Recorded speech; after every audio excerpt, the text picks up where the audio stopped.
నమస్కారం వార్తలకి స్వాగతం ముందుగా ముఖ్యాంశాలు ఆంధ్రప్రదేశ్లో ఉన్నామా ఆఫ్ఘనిస్తాన్లో ఉన్నామా సార్వత్రిక ఎన్నికల్లో అరాచకాలకు పాల్పడిన వైసీపీ ఆ నెపాన్ని ప్రతిపక్షాలపై నెడుతోంది కూటమి అధికారంలోకి వచ్చిందే అవినీతి అక్రమాలు దౌర్జన్యాలకు పాల్పడిన వైసీపీ ఎమ్మెల్యేలు ఖచ్చితంగా జైలుకు వెళతారు పేర్కొన్న బీజేపీ రాష్ట్ర అధికార ప్రతినిధి భానుప్రకాష్ రెడ్డి 10వ తరగతి ఇంటర్ సప్లిమెంటరీ పరీక్షలను సమన్వయంతో నిర్వహించాలి ఆర్టీసీ వైద్య శాఖ వారు వసతులు కల్పించాలి పోలీస్ శాఖ వివిధ ప్రాంతాలలో నిర్వహించే పరీక్షలకు సరైన ఏర్పాట్లు చేయాలి పేర్కొన్న చిత్తూరు జిల్లా రెవెన్యూ అధికారి వి పుల్లయ్య అత్యంత ప్రధానమైన ఘట్టం అమ్మవారి విశ్వరూప దర్శనంతో ముగిసిన తిరుపతి శ్రీ తాతయ్యగుట్ట గంగమ్మ జాతర విశ్వరూప దర్శనంలో పాల్గొన్న వేలాది మంది భక్తులు. ఇక వార్తల్లోని వివరాలు. వడమాలపేట మండలం శ్రీ బొమ్మరాజపురం గ్రామ పంచాయతీకి చెందిన ఆర్ఎంపీ డాక్టర్ బాబు ముగ్గురు కుమార్తెలు ప్రమాదవశాత్తు చెరువులో పడి మృతి చెందిన కుటుంబ సభ్యులను నగర నియోజకవర్గ టీడీపీ ఎమ్మెల్యే అభ్యర్థి గాలి భానుప్రకాష్ పరామర్శించి అండగా ఉంటానని భరోసా కల్పించారు. వడమాలపేట మండలం శ్రీ బొమ్మరాజపురం గ్రామ పంచాయతీకి చెందిన ఆర్ఎంపీ డాక్టర్ బాబు ముగ్గురు కుమార్తెలు ప్రమాదవశాత్తు చెరువులో పడి మృతి చెందారు. ఈరోజు కుటుంబ సభ్యులను పరామర్శించి అండగా ఉంటానని నగర నియోజకవర్గ టీడీపీ జనసేన బీజేపీ ఉమ్మడి ఎమ్మెల్యే అభ్యర్థి గాలి భానుప్రకాష్ భరోసా కల్పించారు. 8 రోజుల పాటు అత్యంత వైభవంగా జరిగిన తిరుపతి తాతయ్యగుంట గంగమ్మ జాతర బుధవారం చివరి రోజున అత్యంత ప్రధానమైన ఘట్టం విశ్వరూప దర్శనంతో ముగిసింది. బుధవారం చివరి రోజున అత్యంత ప్రధానమైన ఘట్టం విశ్వరూప దర్శనం కల్పించారు. జాతర మొదలైన రోజు నుంచి దీనికోసమే భక్తులు 1000 కళ్లతో ఎదురు చూశారు. బుధవారం తెల్లవారుజామున 4 గంటలకు జరిగే ఈ విశ్వరూప దర్శనం కోసం వేలాది మంది భక్తులు మంగళవారం రాత్రి నుంచే పడిగాపులు కాశారు. పేరంటాల వేషంలో ఉన్న కైకాల కులస్తులు ఆలయానికి చేరుకుని నీలం రంగు ద్రవంతో బంకమట్టిని కలిపి అమ్మవారి భీకరమైన విశ్వరూపాన్ని తయారు చేశారు.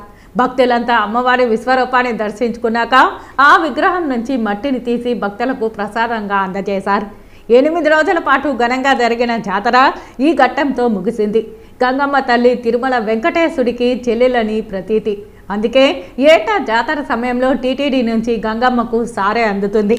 జాతర 4వ రోజున శ్రీవారి ప్రతినిధులుగా అధికారులు అర్చకులు కలిసి పసుపు కుంకుమలు శేషవస్త్రాలు గంప చేట తదితర మంగళ ద్రవ్యాలను మేళతాళాలతో తీసుకొచ్చి పుట్టింటి సారగా అందజేస్తారు. పూర్వం తిరుమల వచ్చే భక్తులు ముందుగా గంగమ్మను పూజించిన తరువాతే స్వామివారి దర్శనానికి వెళ్లేవారట.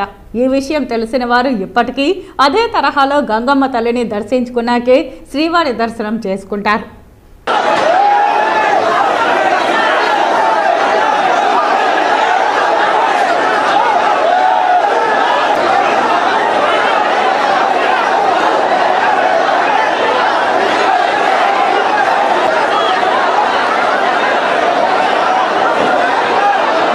ఈ రోజు ఉదయం వీఐపీ విరామ సమయంలో తెలంగాణ ముఖ్యమంత్రి రేవంత్ రెడ్డి కుటుంబ సమేతంగా శ్రీవారిని దర్శించుకున్నారు. వీరికి ఆలయ అధికారులు స్వాగతం పలికి దర్శన ఏర్పాట్లు చేశారు.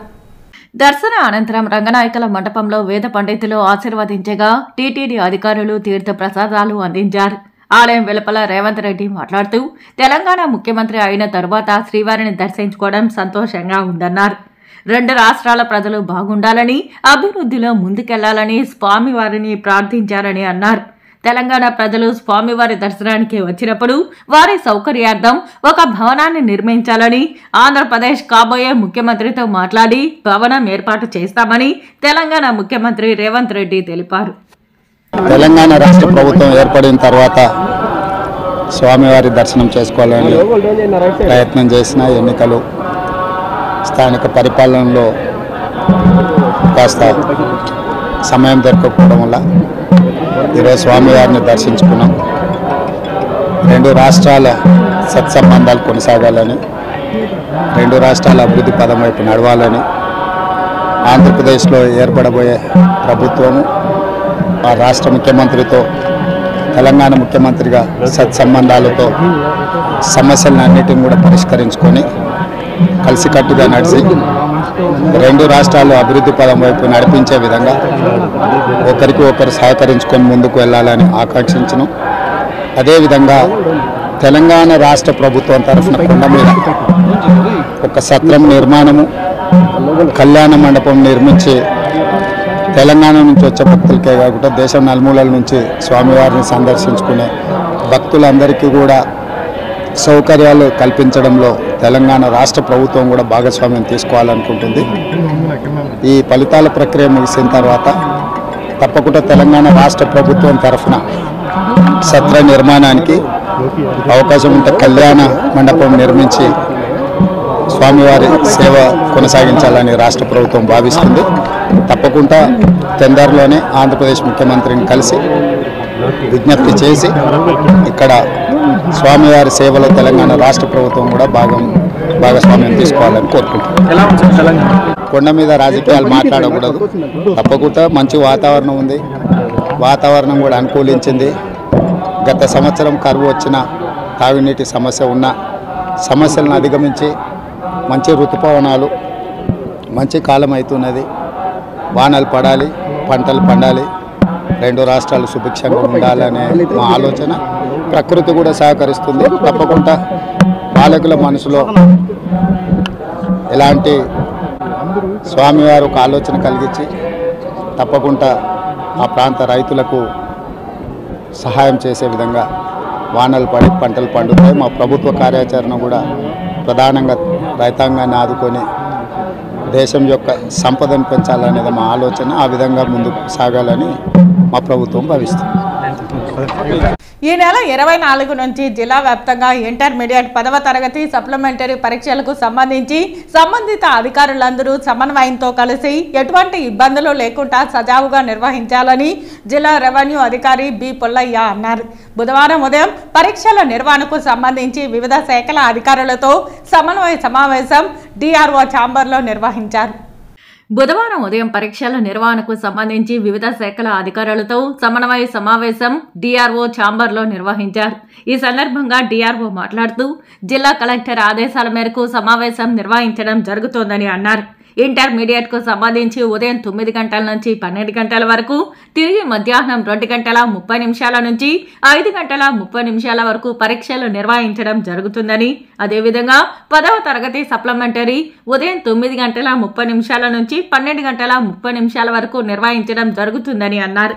ఇంటర్మీడియట్ కు సంబంధించి 31 కేంద్రాలలో పరీక్షలు నిర్వహించబడతాయని, మొదటి సంవత్సరానికి సంబంధించి 7,442 మంది, రెండవ సంవత్సరానికి సంబంధించి 2,577 మంది, మొత్తం 10,019 మంది పరీక్ష రాయనున్నారని తెలిపారు. జూన్ 1వ తేదీ వరకు పరీక్షలు నిర్వహించబడతాయని అన్నారు. అదేవిధంగా 10వ తరగతికి సంబంధించి 15 కేంద్రాలలో మొత్తం 2,059 మంది విద్యార్థులు పరీక్ష రాయనున్నారని, ఇందులో బాలురు 1,302 మంది, బాలికలు 757 మంది పరీక్ష వ్రాస్తారని తెలిపారు. పరీక్ష నిర్వహణకు రెవెన్యూ యంత్రాంగం 144 సెక్షన్ పరీక్షా కేంద్రాల వద్ద విధించడంతో పాటు ఆ ప్రాంతాలలో జిరాక్స్ కేంద్రాలు మూత వేయించేలా చర్యలు తీసుకోవాలని అన్నారు.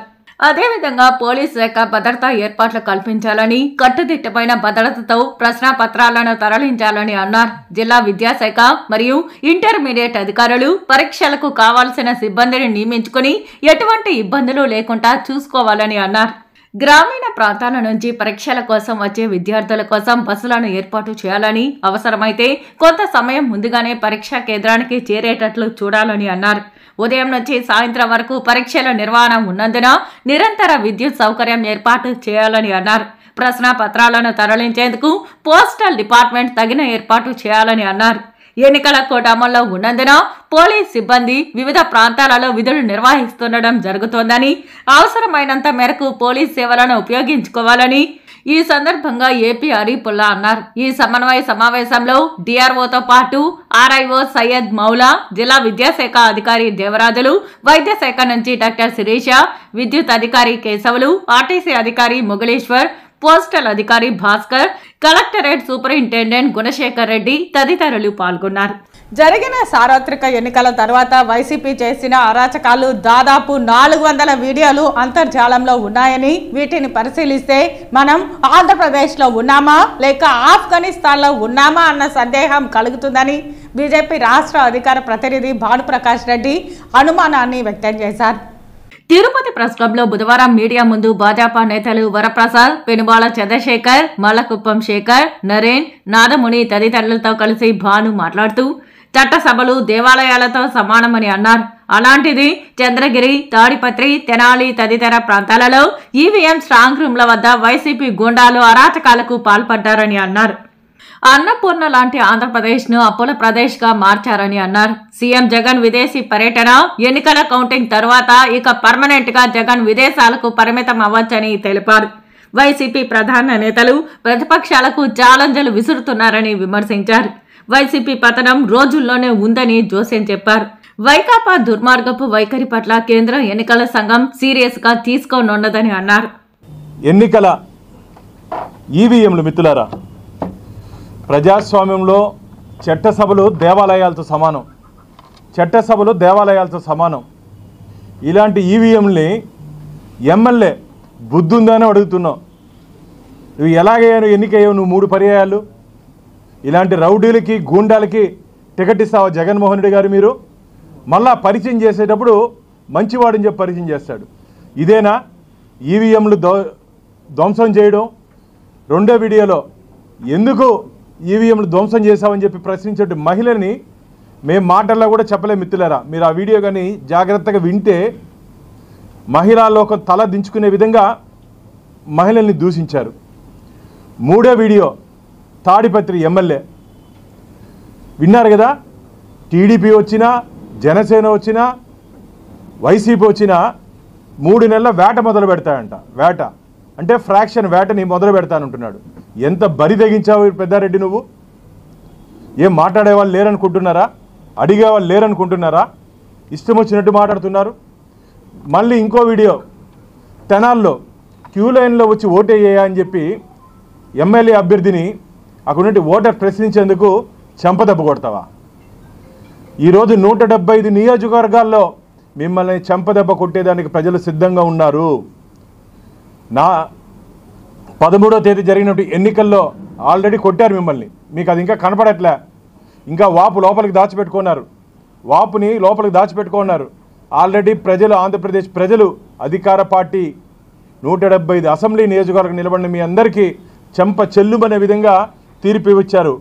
4వ తేదీ ఆ తీర్పు ప్రజాక్షేత్రం నుంచి బయటికి రాబోతోంది మిత్రులారా. ఇది మంచిది కాదు. అందుకనే అన్న ఆఫ్ఘనిస్తాన్లో ఏ విధంగా అలజడి జరుగుతుందో, ఆఫ్ఘనిస్తాన్ ఏ విధంగా ప్రజలకు ఇబ్బంది లేకుండా ప్రజలకు ఇబ్బంది పడుతున్నారో, ఆఫ్ఘనిస్తాన్లో ఏ విధంగా ఆర్తనాదాలు ఉన్నాయో ఆంధ్రప్రదేశ్లో అదే ఆర్తనాదాలు వినపడుతున్నాయి, అదే ఆర్తనాదాలు కనపడుతున్నాయి. అందుకనే మన ఆంధ్రప్రదేశ్లో ఉన్నామా, ఆఫ్ఘనిస్తాన్లో ఉందని చెప్పి రాష్ట్ర ప్రజలు ప్రశ్నిస్తున్నారు. ఇది మంచిది కాదు. 2024లో జరిగిన ఎన్నికలు తిరుపతి జిల్లాలో అత్యంత అద్భుతంగా జరిగాయని, అధికార పార్టీకి చెందిన నాయకులు ఓటర్లను డబ్బుతో ప్రలోభపరిచారని, ఒక్కో ఓటుకు 4,000 నుంచి 5,000 రూపాయలు పంచిపెట్టారని, స్థానిక ఎస్పీ ఆఫీస్ వెనక ఉన్న పల్లె వీధిలో డబ్బులు పంచుతూ ఉంటే ఎస్పీ చీమ కుట్టినట్టు కూడా చర్యలు తీసుకోకపోవడం విడ్డూరంగా ఉందని తిరుపతి మాజీ కేంద్ర మంత్రి డాక్టర్ చింతామోహన్ అన్నారు. తిరుపతి ప్రెస్ క్లబ్ లో బుధవారం సాయంత్రం జరిగిన మీడియా సమావేశంలో ఆయన మాట్లాడారు. రాష్ట్రంలో జగన్మోహన్ రెడ్డి పరిపాలన అస్తవ్యస్తంగా సాగిందని, వ్యవస్థలన్నీ నాశనం చేశారని, దీంతో ప్రజలు తీవ్ర వ్యతిరేకత చూపారని అన్నారు. ఈ ఎన్నికలలో దొంగలు చేయాల్సిన పని పోలీసులు చేయడం విస్మయం కలిగించిందన్నారు. గూడూరులోని రిజర్వ్డ్ కాన్స్టిట్యూషన్ లో ఒక డీఎస్పీ 45 కోట్ల రూపాయలను యథేచ్ఛగా ఓటర్లకు పంచిపెట్టారని తీవ్ర స్థాయిలో మండిపడ్డారు. జగన్మోహన్ రెడ్డి స్విట్జర్లాండ్లో హాయిగా బోటు విహారం చేస్తున్నారని, ఆయన తిరిగి రారన్నారు. ఎందుకంటే ప్రజలు ఆంధ్రప్రదేశ్లో తీవ్ర వ్యతిరేకత కారణంగా ఓట్లు వేయలేదని అన్నారు. కేంద్రంలో మోదీకి ఈసారి 150 సీట్ల కన్నా ఎక్కువ రావని, రాబోయేది కాంగ్రెసేనని తెలిపారు. మరి రాష్ట్ర పరిస్థితి, ఆయన స్విట్జర్లాండ్లో విహారం చేస్తున్నాడు పడవలో, స్టీమర్లో. అబ్బో భలే బాగుంటుంది ఆ స్టీమరు. దాంట్లో హాయిగా ప్రయాణం చేస్తున్నాడు. రాష్ట్రాన్ని బ్రష్ బట్టి ఇచ్చేశాడు. పెన్షన్లకి పెన్షన్లు ఇప్పటిదాకా రాలా. ఒక డాక్టర్ దగ్గర పోయాను 11:30కి. పెద్ద డాక్టరు, మర్యాద కలిగిన డాక్టరు. నేను కష్టపడుతున్నానే, నీకేం కష్టం ఇంత పెద్ద డాక్టర్, నాకు పెన్షన్ రాలేదయ్యా అన్నాడు. ఏం పెన్షన్? నీకు నెల నెల పింఛన్ రాలేదంటున్నాడు, బాధపడుతున్నాడు. ఏంది వ్యవస్థలన్నీ నాశనం అయిపోయి పెన్షనర్లకు పెన్షన్లు రావటం లేదు, ఏమీ జరగటం లేదు, వ్యవస్థలన్నీ కుళ్ళిపోయినాయి, నాశనం అయిపోయినాయి. ఆంధ్రప్రదేశ్ రాష్ట్రంలో పక్క రాష్ట్రాలు బెటరు, ఎన్నో రెట్లు మేలు. తమిళనాడులో నిన్న మొన్న చూస్తే ఎంతో బెటర్గా ఉంది. ఇక్కడ ఏముంది ఆంధ్రప్రదేశ్ రాష్ట్రంలో? నువ్వు ఆరోగ్యశ్రీ ఆడకపోతే నువ్వు డబ్బు ఇస్తే కానీ లేదంటాడు. మధ్యలోనే బెడ్లో నుంచి ఐసీయూలో నుంచి లేపేస్తున్నారు, మీకు డబ్బు రావట్లేదు వెళ్ళమంటున్నారు. ఏమైపోయింది రాష్ట్రం? పతనం ప్రారంభమైంది. మంచికి చెడ్డకి పతనం ప్రారంభమైంది. జగన్మోహన్ రెడ్డి పతనం అయిపోయింది కంప్లీట్ కథం. ఆయన మళ్ళా తిరిగి రాడు. ఏమైనా నువ్వు ఎట్ట చెప్తుంటావు నువ్వు అడగొచ్చు. నీకేసిన పోస్టల్ బ్యాలెట్లోనే తెలిసిపోతుంది నీ కథ. 100 ఓట్లు వేస్తే 99 ఓట్లలో 99 ఓట్లు అపోజిషన్కి వేసి నీకు ఒక్క ఓటు కూడా పడలేదు అక్కడ. ఇంతకంటే ఏంది ప్రజా నాడేది? నీకున్నటువంటి తీవ్ర వ్యతిరేకత. నేను వెంకటగిరిలో 6 గంటలకు పోయాను. ఎన్నికలు అయిపోయిన తర్వాత ఊరికే అక్కడ కూర్చొని ఉంటే వాళ్ళందరూ పోయి దండం పెట్టి అడిగితే ఏమయ్యా ఎవరికి ఓటేశారంటే వాళ్ళు చెప్తున్నారు, అబ్బో పట్టిన దరిద్రం పోయిందయా, అబ్బో ఈ రాక్షస పాలన పోయిందయా, అబ్బా ఇంకొద్దయా శని పట్టిందా అని అంటున్నారు. ఏది ఇట్ట అంటున్నారు మీరు వెంకటగిరిలో 6 గంటలప్పుడు అంటే? అంతే కదంటాయా, నీకు తెలియదంటాయా, మా చేత చెప్పిస్తున్నావు, నన్ను దబాయించారు. సిఎస్ కేఎస్ జవహర్ రెడ్డి వైసీపీ కార్యకర్తగా వ్యవహరిస్తున్నారని, జవహర్ రెడ్డి సిఎస్గా ఉంటే కౌంటింగ్ తారుమారయ్యే అవకాశం ఉందని, కేఎస్ జవహర్ రెడ్డిని వెంటనే బదిలీ చేయాలని కేంద్ర ఎన్నికల సంఘానికి లేఖ రాశామని తిరుపతి జనసేన పార్టీ ఇన్ఛార్జ్ కిరణ్ రాయల్ పేర్కొన్నారు. తిరుపతి పల్నాడులో జరిగిన ఘటనలను చూశాక ఈ రాష్ట్రంలో పరిస్థితి ఎలా ఉంటుందో మీకు అర్థమయ్యే ఉంటుందని తెలిపారు. ఇక్కడ సిఎస్ జవహర్ రెడ్డి ఒక వైసీపీ కార్యకర్తగా వ్యవహరిస్తూ ఆయన కనుసన్నల్లోనే పూర్తి వ్యవహారం నడిపిస్తున్నారని తెలిపారు. ఇవన్నీ సెంట్రల్ ఎలక్షన్ కమిషన్ దృష్టికి వచ్చినప్పటికీ కొంతమంది ఉన్నతాధికారులను డీజీపీతో సహా మార్చడం జరిగిందని తెలిపారు. అయినప్పటికీ సిఎస్ జవహర్ రెడ్డిని మాత్రం ఎందుకు మార్చడం లేదని ప్రజల్లో పెద్ద ఎత్తున అనుమానాలు రేకెత్తుతున్నాయని తెలిపారు. జరగబోయే ఎన్నికల కౌంటింగ్ సమయానికి ఇదే సిఎస్ ఉంటే రాష్ట్రమంతా పెద్ద ఎత్తున గొడవలు, కౌంటింగ్ లెక్కలు తారుమారయ్యే అవకాశం ఎంతైనా ఉందని, వీటన్నింటినీ దృష్టిలో ఉంచుకుని ఎలక్షన్ కమిషన్ తక్షణమే ఏపీ సిఎస్ జవహర్ రెడ్డిని బదిలీ చేయవలసిందిగా జనసేన పార్టీ తరపున కోరారు. ఉదాహరణకి ఎలా ఉందంటే పరిస్థితులు మన పల్నాడులో గొడవలు చూసాం. తిరుపతిలో కూడా పులవర్తి నాని గారి మీద దాడి చేశారు. దాడి చేసిన వ్యక్తులను వదిలేసి పాపం ఎవరో సుధాకర్ రెడ్డి తిరుమలలో వ్యాపారం చేసుకున్న వ్యక్తిని తీసుకెళ్లి అరెస్ట్ చేశారు. మొన్న వాళ్ళ కుటుంబ సభ్యులు వచ్చి ప్రెస్ మీట్ పెట్టారు, అదే ప్రెస్ క్లబ్లో మాట్లాడారు. ఇంతవరకు పట్టించుకోలేదు. ఒక పత్రికలో అయితే 2-3 పత్రికల్లో, ప్రముఖ పత్రికల్లో మెయిన్ పేజ్ ఆర్టికల్ వచ్చింది. అమాయకుల్ని పట్టుకెళ్ళి జైల్లో పెట్టి నిందితులు బయట వదిలేశారు అనేసి కూడా. ఇంతవరకు దాని మీద చర్యలు లేవు. అంటే ఏంటి? ఎలక్షన్ కోడ్ పరిస్థితిలోనే ఈ రాష్ట్రం ఇలా ఉంటే ఎలా ఉంటుంది? పి సుధాకర్ రెడ్డిని అరెస్ట్ చేయాల్సింది పోయి అతను బుల్లెట్ తగిలి చెన్నై హాస్పిటల్లో ఉన్నాడంటే చెప్పండి. ఎవరో ఒక అమాయకుని పట్టుకొచ్చి 10వ తేదీ జరిగిన గొడవని స్టేషన్ రమ్మని పిలిపించి వాడిని కొట్టి చిత్రహింసలు పెట్టి సుధాకర్ రెడ్డిని అతన్ని మీరు లోపల పెట్టడం కరెక్ట్ కాదు. ఏం జరుగుతా ఉంది ఈ రాష్ట్రంలో? అసలు ఇంత జరుగుతా అంటే మళ్ళా మీరు అధికారంలోకి వస్తామని చెప్పి ప్రజలు ఎలా నమ్ముతారు? పోలీస్ వ్యవస్థ ఎందుకు ఎలక్షన్ కమిషన్ సీరియస్ తీసుకోవట్లేదు? దీని మీద సిట్ అని ఒక దర్యాప్తు చేసింది. సిట్టింగ్కే సరిపోతుంది తప్ప వాళ్ళకి పనిచేయడం లేదని చెప్తున్నాం మేమైతే. సిట్ సంస్థ సిట్టింగ్లకే పరిమితమయ్యారు, వాళ్ళు దర్యాప్తు చేయడం లేదు. దర్యాప్తు చేస్తుంటే సుధాకర్ రెడ్డిని ఎందుకు అరెస్ట్ చేస్తారు?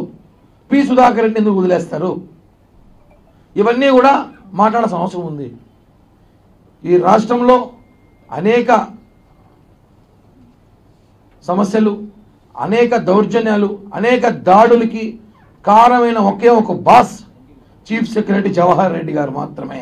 ఆయన్ని బదిలీ చేయాలని చెప్పి జనసేన పార్టీ తరఫున ఈరోజు మేము ఫ్యాక్స్ పంపించాం, పోస్ట్ కూడా చేస్తున్నాం, మీడియా మిత్రులకు కూడా ఇచ్చాం, కేంద్ర ఎలక్షన్ కమిషన్కి పెడుతున్నాం. ఎందుకంటే ఇక్కడ పెట్టడం కరెక్ట్ కాదని కేంద్రానికే పెడుతున్నాం. మీ మీడియా ద్వారా కూడా ఈ విషయాన్ని ఎంత త్వరగా ఎలక్షన్ కమిషన్ చూసి చేరితే ఖచ్చితంగా ఆయన బదిలీ అయితేనే ఈ కౌంటింగ్ ప్రశాంతంగా జరుగుతుందని చెప్పి కూడా మేము తెలియజేస్తున్నాం. వార్తలు ముగించే ముందు ముఖ్యాంశాలు మరోసారి.